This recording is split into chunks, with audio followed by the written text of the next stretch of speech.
అందరి కమిటీస్లో మెంబర్షిప్ చేసిన వాళ్ళందరూ కూడా జిల్లాలలో కూడా మా కమిటీ మొత్తం అంటే mandal committee, block committees, division committees కూడా చేయడం జరిగింది.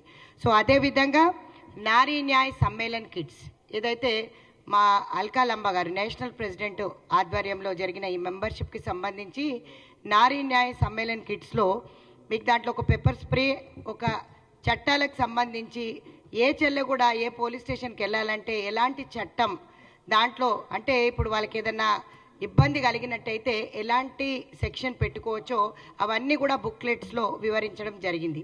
ఇదే కాకుండా భారత్ జోడో బ్యాండ్స్తో పాటు మేము బ్యాచెస్, ఫ్లాగ్స్ ఈరోజు అందరికీ కూడా ఇవ్వడం జరిగింది. మొన్న కూడా అద్ద ప్రెసిడెంట్ తీసుకెళ్లారు, అంటే ఒక 10 మంది వరకు తీసుకెళ్లారు. ఈరోజు ఒక 10 మంది వచ్చారు. పండగ సందర్భంగా కొంచెం రాకుండా బయట ఉన్న వాళ్ళందరూ కూడా ఈరోజు తీసుకోవడం జరిగింది. చాలా సంతోషకరమైన పరిణామం ఇది. మహిళా కాంగ్రెస్ అందరికన్నా కూడా అన్ని ఫ్రంటల్స్లో ముందంజలో ఉంది అని చాలా గొప్పగా చెప్పుకుంటాను. ఎందుకంటే 249 ధర్నాలతో మేము ముందుండి 146 కేసులు ఈరోజు కొట్లాడి ఒక మినిమం ఒక 10 కేసులతో ఇంకా మావి నాన్ బెయిలబుల్ కేసెస్ ఏవైతే ఉన్నాయో అవన్నీ కూడా కంప్లీట్ చేసుకోవడం జరుగుతుంది. ముఖ్యమంత్రి గారికి కూడా మేము వినతి పత్రం ఇవ్వడం జరిగింది. ఈ కేసులు క్లోజ్ చేయమని చెప్పి కూడా మేము అడుగుతున్నాం. ఎందుకంటే బీఆర్ఎస్ బీజేపీ పాలనలో ఆడవాళ్ళకి రక్షణ లేకుండా పోయింది. ఈరోజు చూస్తున్నట్టయితే పరిణామాలు ఎంత దరిద్రంగా ఉన్నాయో మీరు అందరు గమనిస్తున్నారు. బీజేపీ కానీ బీఆర్ఎస్ కానీ ఈరోజు ఈడీ కేసులు, స్కామ్లు, ఈరోజు మొత్తం తెలంగాణ సంపద 10 సంవత్సరాలలో దోచుకు తినేసి నెత్తికి 2 లక్షలు 3 లక్షల అప్పుతో ఈరోజు మహిళలను ఇబ్బంది పెట్టే పరిస్థితి. అదేవిధంగా 6 గ్యారంటీలో భాగంగా మీరు చూసినట్టయితే బస్ ఫ్రీ అమలు అవుతుంది. అదేవిధంగా 500 సిలిండరు, ఇదే ఇన్సూరెన్స్తో పాటు రాజీవ్ ఆరోగ్యశ్రీ ఇన్సూరెన్స్తో పాటు రైతు రుణమాఫీ. సో ఇవన్నీ కూడా ముఖ్యమంత్రి గారు పెద్దపీట వేస్తూ, రేవంత్ రెడ్డి గారు పెద్దపీట వేస్తూ మహిళలకే ఇందులో పెద్ద పట్టం కట్టారు. కాబట్టి ఈరోజు మేము గెలవగలిగాము అనేది గర్వంగా చెప్పుకోగలుగుతాం. 50% ఉన్న మేము, 51% ఉన్న మేము రాబోయే కాలంలో ఇంకా గట్టిగా పని చేయాలని చెప్పి నిర్ణయించుకొని బాడీ అంతా స్ట్రెంగ్తెన్ చేసాం.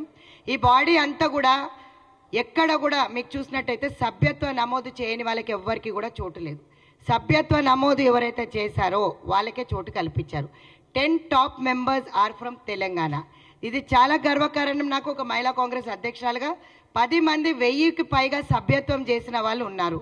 సో అందులో తెలంగాణలో 10 మెంబర్స్ ఉన్నారు. తెలంగాణ ప్రెసిడెంట్ ఇండివిజువల్ టాపర్గా కూడా తెలంగాణ, నేషనల్ టాపర్ కూడా తెలంగాణగానే ఉంది. కాబట్టి మొన్న నేను అవార్డు కూడా అందుకోవడం జరిగింది ఢిల్లీలో. మా 10 కార్యవర్గ సభ్యులు ఎవరైతే 1000 పైబర్గా చేసినారో వాళ్ళందరూ కూడా ఈ ప్రోగ్రాంకి రావడం జరిగింది. ఢిల్లీలో ఏర్పాటు చేసి అల్కా లంబా గారు అవార్డ్స్ ఇవ్వడం జరిగింది. మీ అందరికీ ఇది గర్వకారణం ఏంటంటే అనుముల రేవంత్ రెడ్డి గారి నాయకత్వంలో 6 గ్యారంటీ అమల్లో మేము ఏ విధంగా అయితే పనిచేసామో, ఏ విధంగా అయితే డోర్ టు డోర్ క్యాంపెయినింగ్ చేశామో అదేవిధంగా లోకల్ బాడీస్గా తిరుగుతున్నాం. ఈ రాబోయే కాలంలో అంటే ఇప్పుడు ఎలక్షన్ ఉంది కాబట్టి ఢిల్లీలో కూడా 30 మెంబర్స్ 30 మెంబర్స్ కమిటీతో మేము ఢిల్లీకి వెళ్ళడం జరుగుతుంది. 20 నుంచి 25 తారీఖు వరకు ఢిల్లీలో క్యాంపెయినింగ్ చేస్తాం. నిజంగా ఒక్క మాట చెప్పాలంటే ఈ క్రెడిట్ రేవంత్ అన్నకే పోతుంది అనుకుంటా. దేశంలోనే టాపర్గా నిలిచింది తెలంగాణ. సో మాకు చాలా గర్వకారణం ఏంటంటే మా dare and dynamic Revanth Reddy గారి నాయకత్వంలో అన్ని రాష్ట్రాల కంటే కూడా తెలంగాణ రాష్ట్రం నంబర్ 1లో నిలబడడం, తెలంగాణ అధ్యక్షురాలికి ఆ అవార్డు దొరకడం నాకు నిజంగా కూడా గర్వకారణం. సో తమ్ముళ్ళందరికీ కూడా విజ్ఞప్తి చేస్తున్నాం, ఢిల్లీ ఎలక్షన్స్కి ఏదైతే వెళ్తున్నామో 20 నుంచి 25 ఇదే విధంగా మా కార్యవర్గం అంతా 105 మంది 105 మెంబర్స్తో మా కార్యవర్గం డిక్లేర్ చేయడం జరిగింది. రాబోయే కాలంలో వాళ్ళు ఇంకా ఏ విధంగా అయితే గొడవ పెడతారో ఈరోజు మా ఆఫీస్ ముట్టడి, కాంగ్రెస్ ఆఫీస్ ముట్టడికి పిలుపునిచ్చారంట. సో మగవాళ్ళు అవసరం లేదు, ఆడవాళ్ళే వాళ్ళకు గట్టిగా బుద్ధి చెప్తాము. ఈరోజు ఒకవేళ గాంధీ భవన్ దగ్గరికి వచ్చినట్టయితే 100% ఇక్కడ ఉన్న మా మహిళా కాంగ్రెస్ సోదరమణులే చాలు, ఎవరు అవసరం లేదు, పోలీస్ ఫోర్స్ కూడా అవసరం లేదు, మేము ధీటుగా ఎదుర్కొంటాం.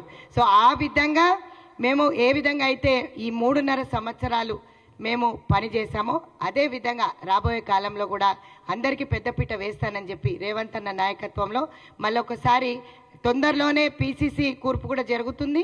అదేవిధంగా నామినేటెడ్ పదవుల్లో కూడా మహిళలకు పెద్దపీట వేస్తానని చెప్పి పీసీసీ అధ్యక్షులతో పాటు మన సీఎం గారు కూడా హామీ ఇవ్వడం జరిగింది.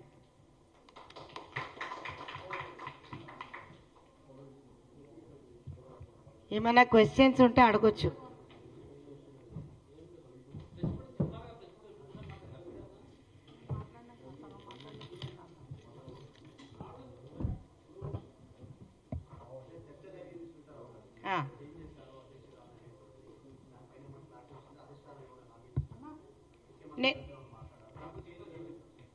నేను ఒకటే మాట మాట్లాడతాను.